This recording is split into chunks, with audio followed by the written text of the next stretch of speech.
My husband demanded a DNA test moments after I gave birth, but he underestimated what I'd do to protect my daughter and our legacy. The words that just came out of my husband's mouth are far worse than the pain that rips through me like a sharp blade. Adam comes forward, his pricey suit immaculately ironed despite the 12 hours we've spent in this delivery room, while I'm still gasping for air, trembling and drenched in sweat. He says, "I want a DNA test," in a flat, impersonal voice that sounds like he's ordering coffee rather than asking about our baby daughter's paternity. With her hand still holding our baby, my baby, the nurse freezes. The beeping monitors suddenly become too loud and obtrusive, and the room appears to shrink. Dr. Collins's wrinkled face wrinkles in worry as he looks up from his charts. My voice sounds odd and aloof, as if it were someone else's. "Adam, what are you talking about?" I ask. He refuses to look at me. Rather, he looks at our 7-pound daughter. 4 ounces of excellence, with calculating coldness. "You heard me, McKenna. I want proof she's mine." Like poison gas, the accusation lingers in the air. This is the result of 12 years of marriage. To make him feel even a small portion of the agony pulsing through my chest, I want to shout and throw something. Rather, I chuckle. It's an unpleasant sound, bitter and nasty. "Get out." The words make my tongue taste like metal. "Get out before I call security." Dr. Collins begins, "Mrs. Harrison." But Adam interrupts. He takes out his phone and runs his fingers across the screen, saying, "I have every right to be here and every right to request this test." My lawyer says. "Your lawyer? You've been talking to your lawyer while I was in labor?" I blurt out. The only indication that he is still capable of feeling guilt is a faint flush that appears on his neck. I've been preparing for this moment for weeks. The word keeps repeating in my mind. Weeks. My husband was organizing this ambush as I was folding little onesies and choosing nursery colors. I feel as though I've been physically struck by the understanding. Bless the nurse, she puts herself in our way. "Sir, perhaps we should continue this discussion outside." "No." I ignore my aching body's protest and push myself to sit up taller. Let him stay. Let him watch the test. Let him see exactly how wrong he is. Something flickers in Adam's eyes, but his expression remains unchanged. Disappointment? Solace? I can no longer tell. I used to be familiar with all telltale signs and micro-expressions. At what point did my husband lose his identity? "I'll set it up right away," Dr. Collins states in a deliberately casual tone. Though I must say, in my 30 years of practice. "Just do it," instructs Adam. I used to find his nervous habit of straightening his tie charming. The sooner we know the truth, the better. The reality. As though he still knows what that word implies. My girl, our daughter, is sleeping soundly in the bassinet, oblivious to the storm that is building all around her. Her dark hair, like mine, is already beginning to curl, and her little fingers are balled into fists. Even though my hands are shaking, I answer, "Fine," in a calm voice. "Do the test. But when it proves what I already know, don't expect forgiveness." His phone buzzes. Adam. He looks at it and his mask briefly comes off. Fear? Feeling guilty? He's on his way to the door before I can comprehend it. He says, "I'll be back tomorrow," without turning around. "My lawyer will contact you about the arrangements." I can breathe again as the door snaps shut behind him. Dr. Collins touches my shoulder tenderly. "McKenna, I'm so sorry." "Don't." I grab my phone, fingers already locating Sam's number. "I'll let my cousin know what to do.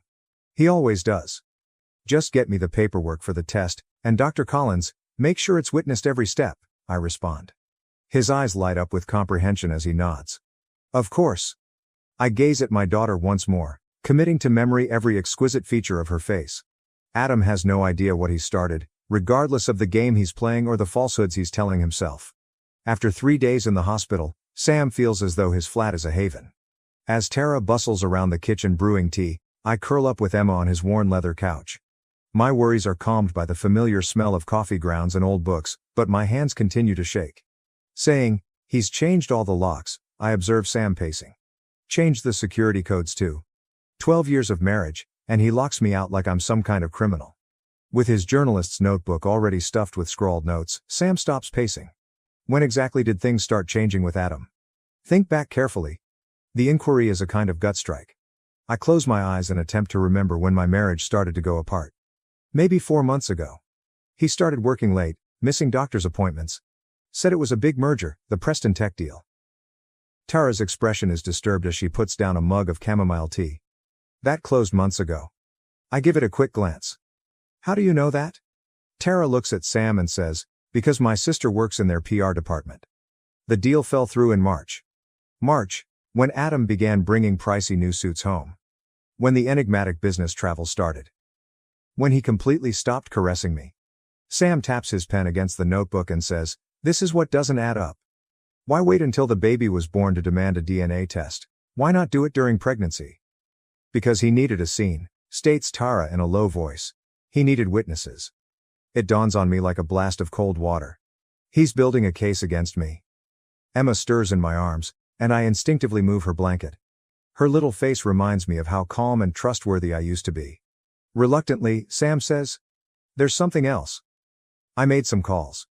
Adam's been meeting with divorce attorneys since January. January, I mumble. Looking down at Emma, I caught myself saying, when I first told him I was pregnant. When he smiled and hugged me and said everything was perfect. That son of a... Why go through with the pregnancy if he was planning this all along? Because of the Harrison family trust, Tara responds accordingly. Your father-in-law's will had specific conditions about heirs, didn't it?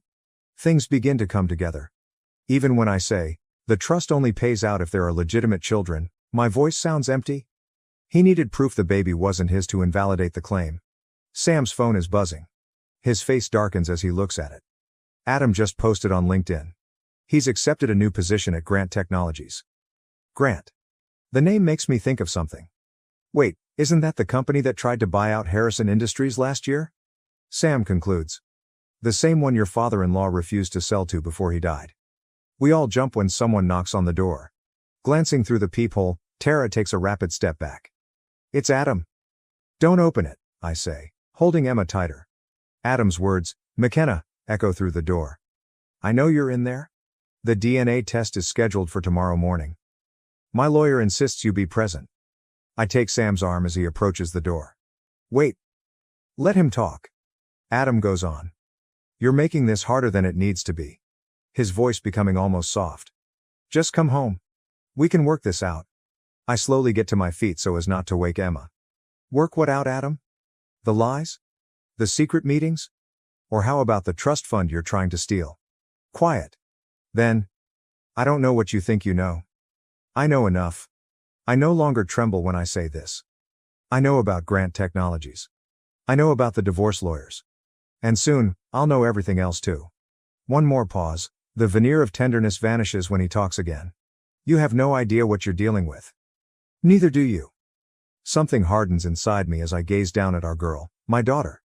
Game on, Adam. He backtracks along the corridor. What's the plan? Asks Sam after locking the door and turning to face me. I take my phone out and go through my old contacts until I locate the one I need. First, we find out everything we can about Grant Technologies. And then, I answer the phone. We call in some favors. Before a recognizable voice responds, the phone rings again. Dr. Collins, I need your help with something. With a somber expression, Dr. Collins slips the phone across his desk. These messages were automatically backed up to the cloud account you shared. I thought you should see them. When I take up the smartphone, my hands shake. 2 days before my labor, the timestamp indicates 3:47 a.m. The message says, everything's arranged. Once the test results come back, she won't have any claim to the trust. Make sure you stick to the plan. Adam has responded. She suspects nothing, just keep your father focused on the merger. Evelyn Grant, says Dr. Collins softly, is Marcus Grant's daughter. I find the name to be bitter. Last year, he attempted to compel my father-in-law to sell his business. With his journalistic instincts taking over, Sam leans forward. The same Marcus Grant who mysteriously acquired 3 board seats after your father-in-law's death. I continue to scan through texts, each one getting worse. Plans. Gatherings? Personal information that makes my stomach turn. They've been seeing each other since January, I murmur. The same month I told him about the baby. Sam asserts, the timing is not coincidental. Grant Technologies announced their hostile takeover bid last week. With Adam's help, they'll have controlling interest in Harrison Industries, unless there's a legitimate heir. The parts fit together perfectly. That's why he needs the DNA test. To show Emma isn't his. It's not about the baby at all. It's about the company. We are interrupted by a knock. Tara enters with a pallid face. Adam's here, with lawyers. Even though my heart is racing, I make myself remain composed. Let them in. Adam walks in with 2 suits that probably cost more than my yearly income, as if he owns the place. He's wearing a tie I've never seen before, and he seems different. Colder, sharper. Dr. Collins begins. This is a private medical facility, but Adam interrupts. The elder attorney says, my client has every right to supervise the paternity test that we're conducting. We have concerns about potential tampering. I chuckle. I'm unable to stop it. Tampering? That's rich, coming from you. Adam clenches his jaw. Careful, McKenna, you're already facing potential fraud charges if... I raise the phone and ask, if what? If these messages somehow become public? The ones showing you and Evelyn planning to steal your father's company? He becomes motionless. I catch a glimpse of genuine terror in his eyes. You had access to my private... I go up and exclaim, your private messages on our shared cloud account, my rage giving me courage. The one you forgot to disconnect when you were so busy planning your little corporate takeover. Adam's visage darkens as the younger attorney murmurs something in his ear. He responds, this changes nothing, but his tone falters. The test will proceed exactly as planned. In a strong tone, Dr. Collins interrupts. Under my supervision, with witnesses present. Unless you'd prefer to explain to the board why you're colluding with Grant Technologies while serving as Harrison Industries' CFO. Sam moves forward while Adam's hand fumbles with his phone. I wouldn't, answers Sam with ease. My article about corporate espionage at Grant Technologies goes live in an hour. Fascinating stuff about insider trading and family betrayal. Adam responds, you're bluffing, yet his forehead is dripping with perspiration. I approach while speaking quietly. You want a war, Adam? Fine. But remember, you taught me everything about corporate finance during those late-night strategy sessions. Everything. I stop and show him his most recent communication to Evelyn, which was about love and eternity. Always keep receipts. The elder lawyer clears his throat as they look at one another. Perhaps we should discuss terms. No terms, I respond, observing Adam's flawless exterior crumble. No deals. You wanted to play dirty? Let's play. But remember, you're not just fighting for money anymore. You're fighting for survival. Adam's shoulders are stiff with rage as they depart. Sam lets out a faint whistle. That was something. I sit back down and mutter. Just the beginning, as my legs feel like they might give out. Dr. Collins, how long until the test results? 24 hours, he responds, closely examining me. Are you sure about this?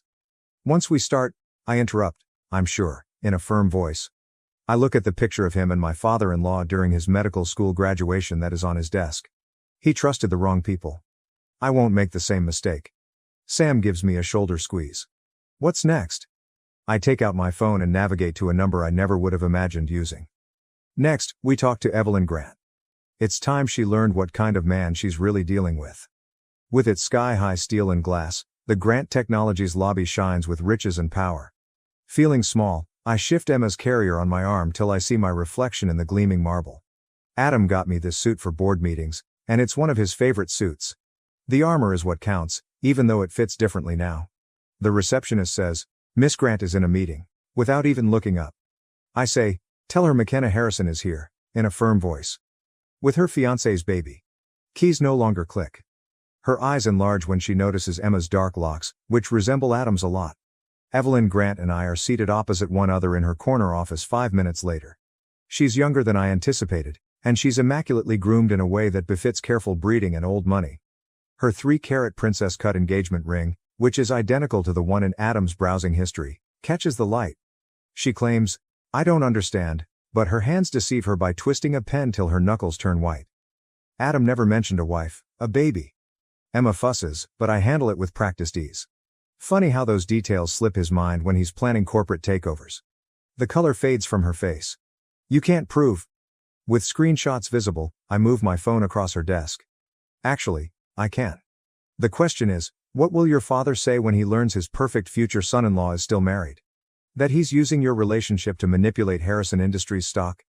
Evelyn murmurs. You're lying, but she's already using her immaculately manicured finger to browse through the texts. Her expression hardens with each message. The DNA test is tomorrow, I add, observing her expression. Adam's quite confident about the results, almost like he knows something I don't. She glances up abruptly, terror and recognition flickering in her eyes. My phone is buzzing. My blood runs cold after reading Sam's text. Lab break-in last night. Security video was deleted. He wouldn't, Evelyn murmurs, more to herself than to me. Your father's company stands to gain millions if Harrison Industries falls, I say while leaning forward. And Adam stands to gain everything, unless there's a legitimate heir. She snaps the pen in her hands. Her immaculate desk calendar is marred by ink, which stains both merger dates and wedding venue appointments. Get out, she says tremblingly, before I call security. I slowly stand up, drawing Emma next to me. You know what's funny? I ask in a cool yet incisive tone. He bought me that exact same ring 5 years ago. Promised me the same forever. Even used the same pet names. She shouts, I said get out. I quietly remark, check his phone, and stop at the door. The one he keeps in his gym locker. The one with the real messages. She becomes motionless. How did you, when I say, because I was you once, I make my way to the door and then stop again, saying, young, in love, certain he was different. Oh, and Evelyn, when you confront him, watch his left eyebrow. It twitches when he lies. On her broken face, the elevator doors close. I write to Sam, my hands shaking, it's done. Begin the second phase. He responds right away. Tara's lab contact verified attempts at tampering. The test is being moved to a secure location by Dr. Collins. Another message from an unidentified phone appears. When I open it, my heart stops. Clever girl, writes Adam, you can't remember who taught you how to play chess though. Check your email from Harrison Industries. If you don't leave the board within 1 hour, the creative accounting adjustments you assisted me with last year will be made public. It's your turn. I gaze at the screen, reliving the memories of late hours spent poring over spreadsheets, following Adam's instructions, and signing documents he insisted were standard. The realization of how long he has been planning this makes my stomach turn. Emma's little hand catches my finger as she stirs. I see my own resolve, my father-in-law's strength, and something else in her face that Adam never realized was part of the Harrison family's history. I call Dr. Collins. How quickly can you access the original audit files from last year? In response, already done. And McKenna, I found something interesting in your father-in-law's private records, something about a contingency plan. I smile for the first time in days. Tell me everything. With its clean whiteness and security cameras monitoring our every step, the safe lab feels like a fortress. Adam's attorneys hover close by while Dr. Collins stands at the testing station, his countenance unreadable. Emma ignores the stress that permeates the room as she rests in her carrier. When Dr. Collins says, the results will be available in 30 minutes, all parties will remain present. The door flings itself open. With mascara smearing her cheeks and her flawless poise ruined, Evelyn bursts in. I yell, you bastard! Adam takes a step back, his self-assured facade falling off. Evelyn, this isn't, she spits out, the gym locker, and throws her phone to him. It strikes the wall with a crash. 3 other women, and you're still married. The attorneys look at each other in horror. Sam stops him as he goes for his briefcase. Until we hear those results, Sam replies softly. Nobody leaves? Adam's uncomfortable gesture of straightening his tie is something I had nearly forgotten. This is ridiculous. Whatever McKenna told you? Evelyn interrupts him, her voice cracking. She didn't have to tell me anything. Your friend Marcus was quite helpful once I showed him the real numbers behind the Grant Technology merger. Adam's face loses color. You didn't? She smiles sharply and bitterly. Daddy's on his way with the SEC. A message from Tara says, security footage recovered, and my phone vibrates. A suspect in a lab break-in was identified. I give Dr. Collins the phone. After examining the picture, he turns to face Adam's younger attorney. The man begins to perspire. Interesting, says Dr. Collins in a cool but acerbic tone. Very interesting indeed. Adam looks from one of us to the other, calculating. I know the expression he gets when he's going to give up a piece to keep the game going. Adam says abruptly, the accounting irregularities, in a loud voice. McKenna signed off on all of them. She's just as culpable. With the exception of the backup plan, I break off, maintaining eye contact. The one my father-in-law left with Dr. Collins before he died. Adam becomes motionless. What? He knew Adam. About the embezzlement, about Grant Technologies. He documented everything, I add, now speaking steadily. Including your attempts to access Emma's trust fund before she was even born. Clearing his throat, the senior attorney does so. Mr. Harrison, perhaps we should... Shut up. Adam's calmness totally breaks. His fists are clenched as he rounds on me. You're bluffing? Richard trusted me, Dr. Collins adds in a low, uncompromising voice. Not just as his doctor but as executor of his estate, including the real will. The device emits a beep. Test findings are available. Sam stops Adam before he can get the printout. It's over, declares Sam.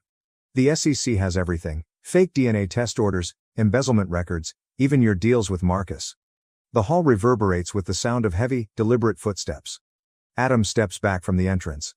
McKenna, he adds as his voice mellows into that accustomed cunning tone. We can still fix this, for Emma's sake?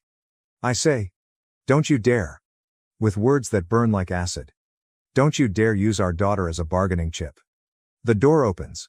First to arrive are two SEC agents and Marcus Grant. Tara holds out her phone behind them, documenting everything. One agent says, Adam Harrison, you are being investigated for securities fraud. The events that follow are shown in slow motion. Adam rushes to the emergency room. The younger attorney tries to stop him. Sam shouts something about treachery. Emma is unaware of the mayhem and sleeps soundly in her carrier while it all. Dr. Collins holds out the test findings while touching my arm. Do you want to know? I look at the paper and go back to all the times I questioned whether Adam was telling the truth or if I had failed as a mother or a wife.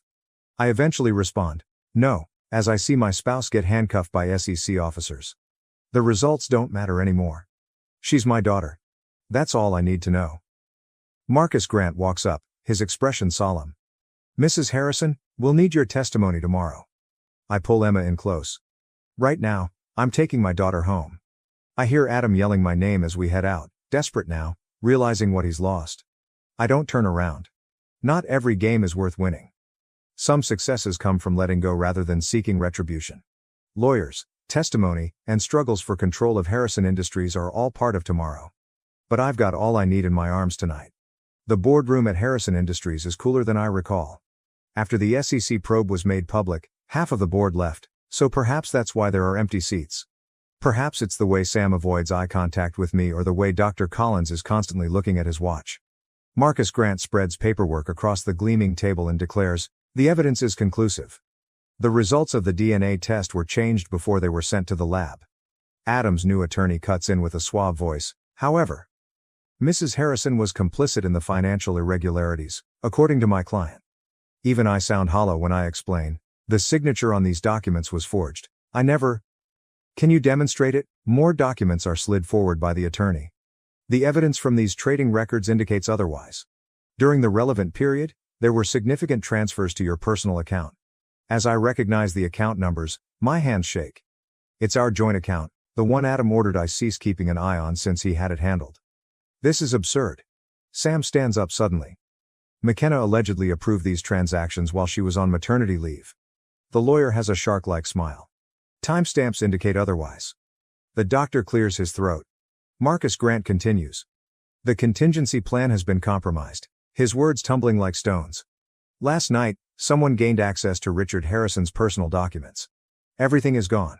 The space whirls. I feel the earth move beneath me as I hold onto the edge of the table. That's not possible. The security procedures were bypassed, the attorney states in a tone that borders on empathetic. Using your login information and some really intriguing emails regarding offshore accounts. My phone is buzzing. I'm shivering after reading Tara's message. Emergency updates. Company stock is plunging. Reports regarding fraud at Harrison Industries' various levels are currently in the news. The DNA test fiasco is causing a lot of conjecture on social media. I can explain, but Adam's attorney raises his hand. He straightens his papers and stands up saying, save it for the SEC hearing. In the meantime, considering the situation, the board has called for an emergency vote of no confidence. You can't. The words grate on my throat. My father-in-law dedicated his life to this business. He had faith in me? Believed you? Adam's voice interrupts, causing me to wince. Despite the ankle monitor indicating his house imprisonment, he stood spotless in the doorway. As if I trusted you not to speak to Evelyn behind my back. You dare not. With ease, he adds. The board needs stability. Someone who can weather this storm with clean hands. Thankfully, I have a deal with the SEC that calls for complete cooperation in return for a lighter sentence. The pieces fit together perfectly. The fake signatures, the corrupted data, and the meticulously crafted paper trail that leads directly to me. You're going to blame me for everything. The realization is bitter. The cover-up, the fraud, all of it. I told Evelyn that. He twitches his left eyebrow. McKenna, you did this to yourself. If you had simply cooperated. Did you play along? I get up so fast that my chair falls over. While you embezzled the inheritance of my daughter? Richard built everything, but you ruined it all? His grin turns ruthless. Regarding that, the initial results of the DNA test were really intriguing. There is silence in the room. Security personnel intervene as Sam approaches Adam. I mutter, "You're lying." But suspicion seeps in like poison. All those late hours at work, the enigmatic business trips, the way he avoided talking about nursery colors or baby names. Am I? He asks as he takes out his phone and displays a test result that I have never seen before. Do you want to know how these genetic markers work? Dr. Collins begins to say something, but Adam's attorney interrupts him. In light of the situation, my client is ready to request complete custody. When evaluating a person's suitability for parenthood, the court typically disapproves of fraud and embezzlement.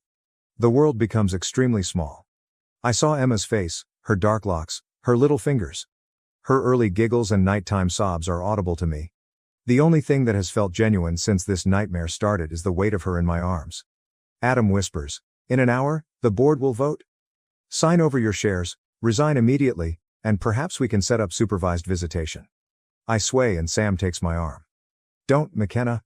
My vision is blurry, though, and I'm already reaching for the resignation letter. Sometimes giving up isn't the same as surrender. Sometimes the goal is to purchase time so that you can fight in a different way. At midnight, the atmosphere in Dr. Collins' office is different. His father's medical degrees are shadowed, and our footsteps are obscured by the constant buzz of backup generators. While Tara does her magic on the computer, Sam stands guard at the door. I found it, she murmurs. The initial backup of the server. During the purge, Adam's crew didn't notice it. When I put in the flash drive Richard Harrison gave me years ago, his insurance policy, which I never imagined I'd need, my hands trembled. How much time?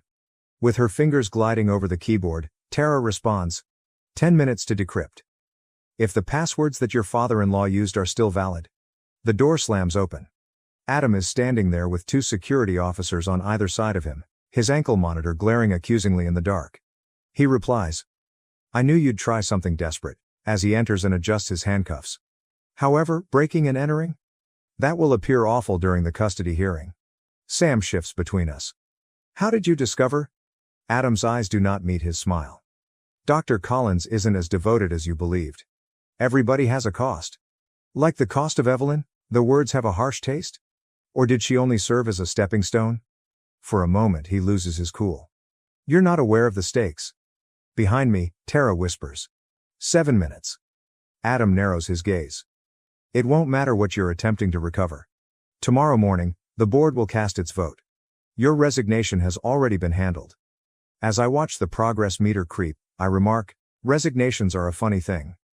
If they were signed under duress or if the person requesting them is engaging in fraud, they are not valid. He chuckles, but there's a hint of doubt.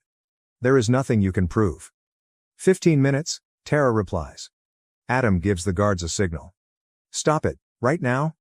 I move forward and play my final card, saying, "Wait. The actual DNA is the outcome. Let me see them. We have experienced this. Either show me, or I send the SEC everything we discover, including every email, transaction, and encounter with Marcus Grant." He twitches his left eyebrow.